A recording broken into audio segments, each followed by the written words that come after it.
Hey everybody, it's Jason Blah here, and I'm just sitting here drinking my morning coffee.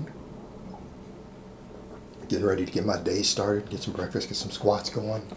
And I had a couple of different questions get asked in the last few days. I had a regular guy who does troll a bit. He did ask, hey, do I think that lifting can build confidence? Do I think that lifting can help guys get girls? Now, interesting question, and I think it's something that we need to delve into because confidence is kind of a separate topic in a way, because training can either improve confidence or it can hurt confidence. Done correctly, it can absolutely improve confidence for anybody out there, literally anybody. We're not just talking about young men, we're talking about everybody.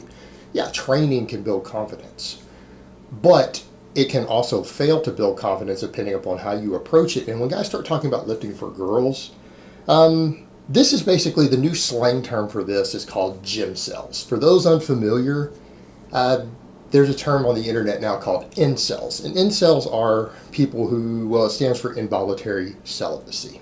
Involuntary celibacy. Which, again, not a good situation to be in, but a lot of young men are there. And, a lot of young men are in that situation and have been for forever. That is historically a problem. And Gymcels are guys who are incels who insist on going to the gym hoping that they're finally going to get laid. Now, what people need to remember here, I'm not saying physical appearance doesn't matter, because it absolutely does. Yes, if you are good looking on multiple levels, your ability to pull starts going up pretty quickly. And I think everyone realizes that. I'm not going to BS you and tell you that's not the case. But having a really impressive physique may not do that much for you. And then we're going to get to the confidence end of it. But it may or may not help you. It'll help you with different women, but they're going to look at your face first. When we think of as good looking, what do you think of? Everyone knows good looking is your face. Good looking is your face. And guys even understand this. For guys, let that sink in. There are women out there who have a really pretty face who are maybe not a perfect body, right? There's things you might not like about their body, but you still think they're pretty hot if they're really pretty, right? If they've got a really nice face, you will overlook that body to some extent. Now, guys are going to claim, I wouldn't. All you incels wouldn't. You guys would bang anything. Now, let's get that out of the way. There is no such thing as 7 out of 10 eyes too close together, elbows too pointing. Okay, that's that's not gym, that's internet mythology. Sorry, I'm still awake. That's internet memes. That's not reality. You incels know already that you would bang a 3 out of 10 in a heartbeat given a chance. So that being said, face is what we think of as attractiveness. And as long as they're not so fat that their face gets distorted, you're good to go. And yes, having a healthy, attractive body can enhance that. But if you're ugly already, having a really attractive body isn't going to do that much for your ability to get girls, unless you're walking around shirtless everywhere. And even then, you need to understand that's definitely not how you get a girlfriend. That might increase your chances of one night stand, but you better look very, very impressive. And people need to also understand that's not going to happen in normal settings. That might happen in a college town. It might happen out at the beach, but you're going to invest a lot of time into that, meaning you're not just going to have what's been marketed to you. And I like Chris Jones. But he does this whole hoe-ready thing. And guys, that's marketing. That's not reality. Just because you get this body that's hoe-ready doesn't mean that every time you take your shirt off in public, a woman's going to throw herself at you.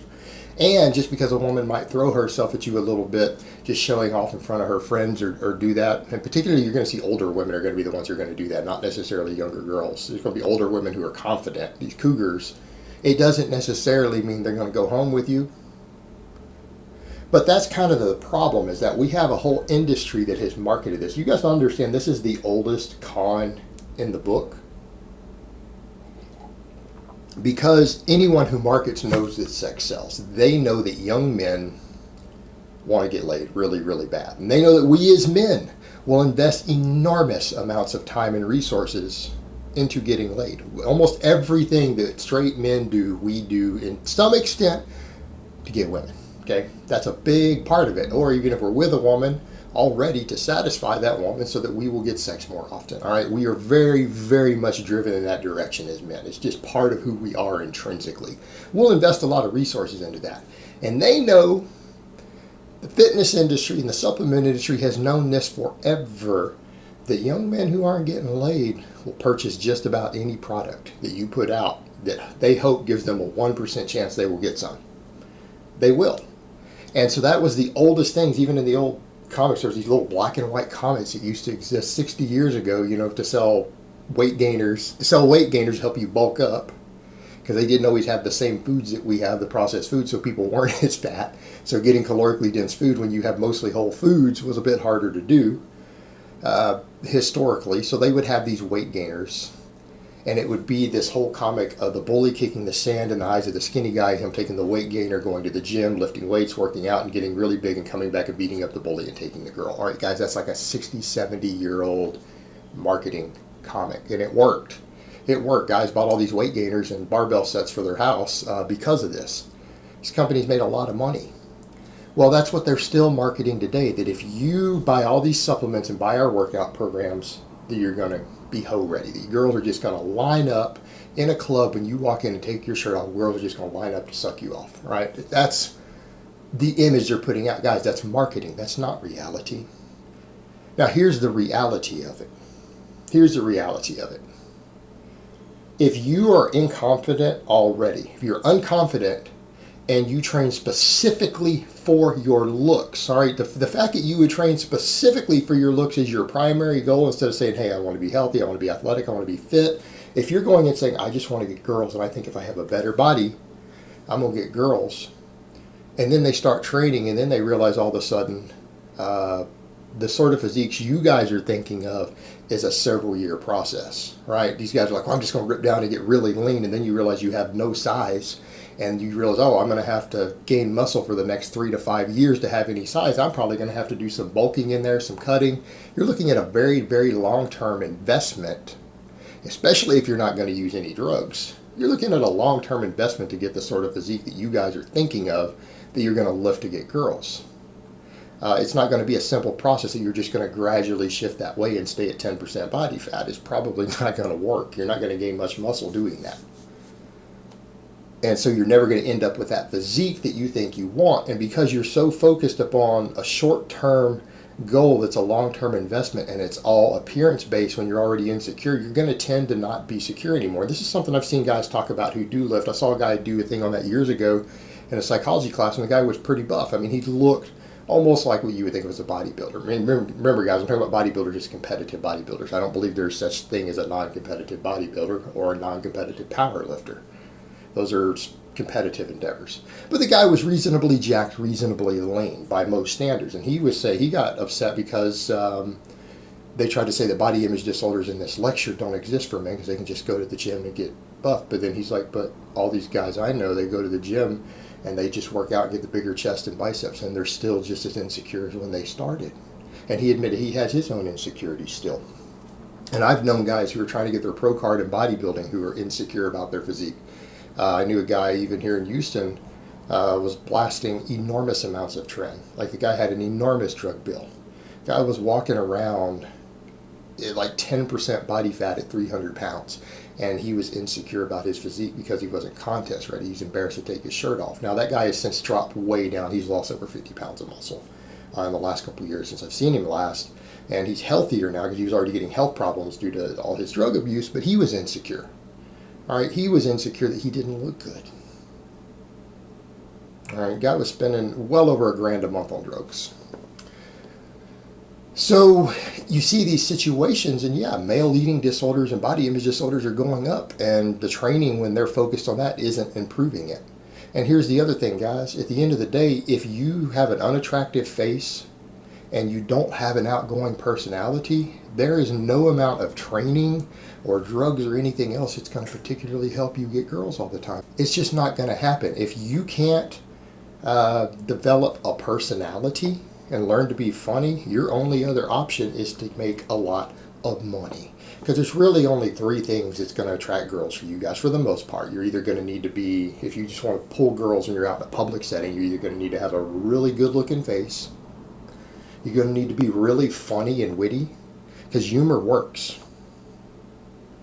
And financial stability, money. Money, and that's reality. Those are the three things. That's your trifecta right there.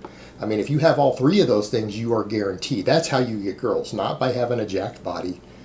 Being in shape helps. It helps. Good looking face, be funny, and financially secure. I mean, that guy, that's the guy who's going to get girls. So if you don't have those other things, you better make a lot of money. You better be focused on making money, money, money, money. Now, being in shape, working out can help you boost your overall productivity and be healthy and live longer to enjoy that money. But money, that's going to be your other option. Now, as far as training building confidence, yeah, training builds confidence because it's the act of improving yourself, not because it necessarily always makes you look better. That can help. But if you approach training in the sense of you are doing something productive for yourself to improving yourself, and you see it from that perspective, that can boost confidence. That can boost confidence. And it can boost confidence for anyone. It can boost confidence for the high school kid. It can boost confidence for a 55-year-old grandmother who goes from barely being able to squat her body holding onto the back of a chair to where she can squat a barbell with 95 pounds on it and spends, a year doing that, getting there, doing a basic training program. Sure, that will boost her confidence. Doing anything productive for yourself that is a process that you put work in that improves you or enhances you in some way that you put work in over time and you get a return on that you can see the progression on, can improve confidence, because we build confidence by feeling better about ourselves and feeling like we have done something worth doing. That's how you build confidence, by doing things that you feel are meaningful and worth doing. And something that's tangible, such as training, is again, performance-based, can absolutely boost your confidence. It can boost it. And we see that time and time again. So yeah, that can help in that way. But if you start out as someone who's really insecure and you go train based purely on the looks, and particularly when your standards are now the guy on the cover of the magazine, which you will never reach, you're never going to reach that. Statistically speaking, a handful of you will. A handful of you who have the genetics for it and that can stick it out and use enough drugs might look like the guy on the cover of the magazine. But 99% of the guys out there are never going to do that. So it's a waste of your time. If that's your goal, because you're never going to build the confidence, because you're never going to look like the guy that you started out thinking that you need to look like. But yes, if you take it outside of that context and you focus on just training and self-improvement, that can build confidence. Absolutely can. But that's a little bit different, isn't it? All right, guys, but that's really all I have to say on that today. I hope it's been informative, and I will talk to you guys next time.